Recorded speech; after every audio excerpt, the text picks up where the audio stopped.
सोचिए, हमारी पूरी दुनिया, हमारे आसपास की हर चीज असल में बस दो तरह के तत्वों के परिवारों से बनी है। एक है धातु और दूसरी है अधातु। तो चलिए आज इन्हीं दोनों के बीच के फर्क और इनकी खासियतों को अच्छे से समझते हैं। कभी इस बात पर गौर किया है कि एक मामूली सी पेपर क्लिप इतनी आसानी से मुड़ जाती है, लेकिन कोयले का एक टुकड़ा जरा सा जोर लगाने पर बिखर क्यों जाता है? इसका जवाब इन्हीं दो परिवारों यानी धातु और अधातु के बीच के एक बुनियादी फर्क में छिपा है। और आज हम इसी रहस्य से पर्दा उठाएंगे।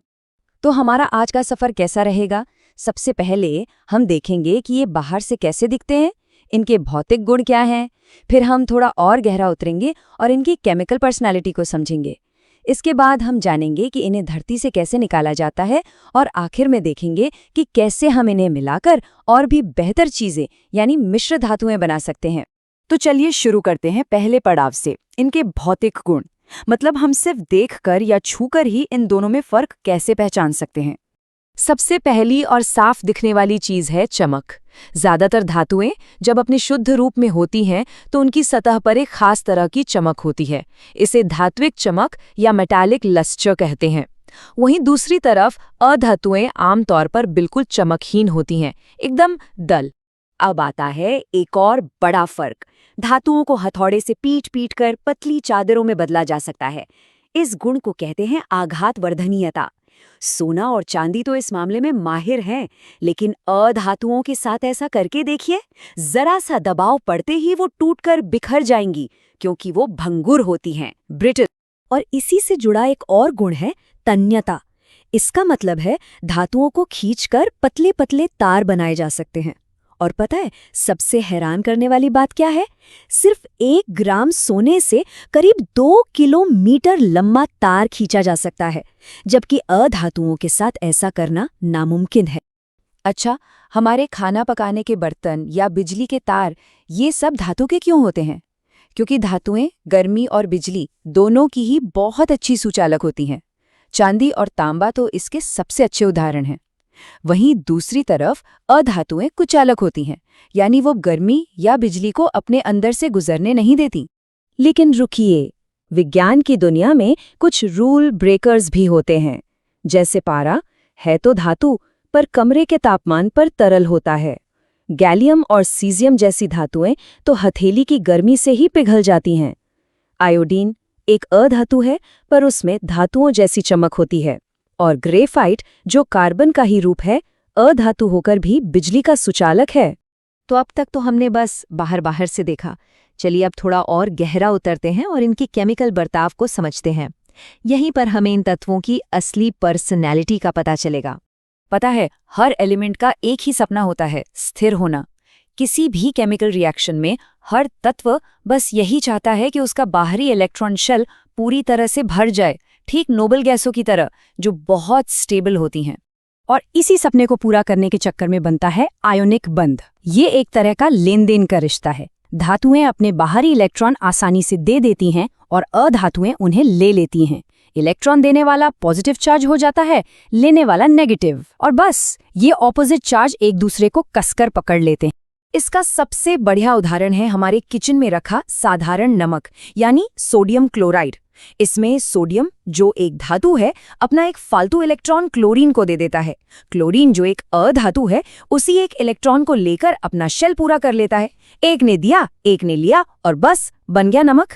अब यहाँ एक मजेदार कंपटीशन होता है। जो धातु ज्यादा रिएक्टिव यानी ज्यादा ताकतवर होती है, वो किसी कम ताकतवर धातु को उसके घोल से लात मारकर बाहर निकाल सकती है। ये बिल्कुल एक king of the hill game जैसा है। और इसी कंपटीशन के आधार पर बनती है ये अभिक्रियाशीलता श्रेणी। इसे आप धातुओं की एक पावर रैंकिंग समझ सकते हैं। इसमें पोटेशियम सबसे ऊपर है, यानी सबसे रिएक्टिव, और सोना सबसे नीचे, यानी सबसे शांत। धातुओं के बर्ताव को समझने के लिए ये लिस्ट बहुत ही ज्यादा जरूरी है। तो चलिए अब देखते हैं कि असल दुनिया में, खासकर जब हम जमीन से इन धातुओं को निकालते हैं, तब ये रैंकिंग कैसे काम आती है। अच्छा, इस प्रोसेस को समझने के लिए 3 शब्द जानने बहुत जरूरी हैं। खनिज, मतलब धरती में कुदरती तौर पर मिलने वाला कोई भी तत्व। अयस्क, वो खास खनिज है जिससे धातु निकालना फायदेमंद हो। और गैंग मतलब अयस्क के साथ मिली हुई मिट्टी रेत जैसी बेकार की चीज। देखिए, किसी धातु को निकालने का तरीका सीधा सीधा उसकी रैंकिंग पर निर्भर करता है। जो सबसे ताकतवर धातुएं हैं, उन्हें निकालने के लिए बिजली का झटका यानी इलेक्ट्रोलिसिस लगता है। जो बीच वाली हैं, उन्हें कार्बन के साथ गर्म करके निकाल लेते हैं। और जो सबसे शांत है, जैसे सोना, वो तो अक्सर कुदरत में आज़ाद ही घूमती मिलती हैं। धातु निकालने से पहले एक बहुत जरूरी काम करना होता है, अयस्क को ऑक्साइड में बदलना। अगर अयस्क सल्फाइड वाला है तो उसे हवा में खूब गर्म करते हैं, इसे भरजन या रोस्टिंग कहते हैं। और अगर कार्बोनेट वाला है तो उसे बिना हवा या कम हवा में गर्म करते हैं, इसे निस्तापन या कैल्सिनेशन कहते हैं। मकसद दोनों का एक ही है, ऑक्साइड बनाना। लेकिन कहानी यहाँ खत्म नहीं होती। अयस्क से धातु निकालने के बाद भी उसमें कुछ गंदगी रह जाती है। इस गंदगी को हटाने के लिए एक फाइनल टचअप दिया जाता है, जिसे परिष्करण कहते हैं। इसके बाद हमें मिलती है एकदम चमचमाती हुई शुद्ध धातु। और अब आते हैं सबसे मजेदार और क्रिएटिव हिस्से पर, मिश्र धातु, यानी जहां हम इन तत्वों के साथ खेलकर अपनी मर्जी के नए नए पदार्थ बनाते हैं, जिनमें खास तरह की सुपर पावर्स होती हैं। तो ये एलॉय या मिश्र धातु आखिर है क्या? ये बस दो या ज्यादा धातुओं का या एक धातु और एक अधातु का एक मिक्सचर है। और इसे बनाते क्यों है? ताकि हम किसी धातु को और ज्यादा मजबूत, कठोर या जंगरोधी बना सकें। इसका एक जबरदस्त उदाहरण है स्टील। आपको पता है, शुद्ध लोहा काफी नरम होता है, लेकिन उसमें अगर सिर्फ और सिर्फ 0.05% कार्बन मिला दिया जाए तो वही नरम लोहा एक कठोर और मजबूत स्टील में बदल जाता है। बस इतनी सी मिलावट से इतना बड़ा बदलाव। और हम सब रोजमर्रा की जिंदगी में इन अलॉयज से घिरे हुए हैं। हमारे बर्तनों वाला स्टेनलेस स्टील, जिसमें लोहा, निकल और क्रोमियम होता है ताकि जंग न लगे। दरवाजे के हैंडल वाला पीतल, जो तांबे और जिंक का मिक्सचर है।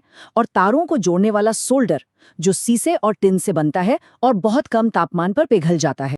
तो चलिए इस सवाल के साथ आज की बात खत्म करते हैं। अगर आज हम अपनी मर्जी से एटम एटम मिलाकर इतने कमाल के मटेरियल बना सकते हैं, तो सोचिए आने वाले कल में हम और कौन कौन सी अविश्वसनीय चीजें बना पाएंगे। इसकी संभावनाएं सच में अनंत है।